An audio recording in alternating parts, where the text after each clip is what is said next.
I was flying from Jackson, Mississippi to New York from one client meeting to another one day, and I had to transfer in Memphis, Tennessee. So I get to my gate in Memphis in time for the transfer, and as soon as I get to my gate, I hear those words coming over the loudspeaker that travelers hate to hear most. Ladies and gentlemen, there'll be a 45-minute delay. As soon as the words came out of the gate attendant's mouth, I hear a voice boom out from behind me. "You talking to us, lady?" There's a guy sitting behind me who I would describe as angry Santa Claus. You know, he had long white beard, white hair, wearing overalls, a flannel shirt, and had a car magazine in his hand. So I kind of chuckled to myself and went about my business working on my computer until it was time to get on the plane. And get on the plane, and sure enough, who's sitting next to me but Angry Santa? And we fly for a couple hours until we get to New York City, and the pilot announces it's time for initial descent. Now, regular flyers know this is when airplane chat starts. So I turn to the guy and I ask him, "What takes you to New York?" Expecting him to say he's got, a family event or something. He says he has a business meeting. I said, "Really? What kind of business meeting?" He says, "Well, I'm a radiologist."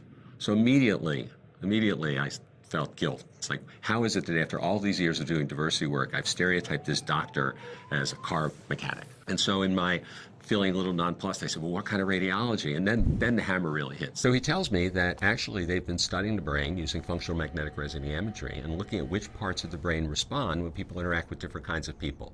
In other words, he's studying exactly the thing that I'm the most interested in. And had I not pegged him as Angry Santa the car mechanic and talked to him earlier, I might have saved myself 2 months of research on my book.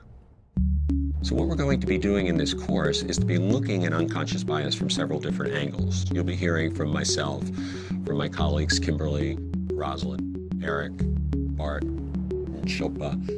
And what we're going to be looking at is really three major aspects. The what, that is, what is unconscious bias, and why is it that the human mind does this? The so what, how does it affect us at work? How does it affect us every day in the decisions we make, the things that we do?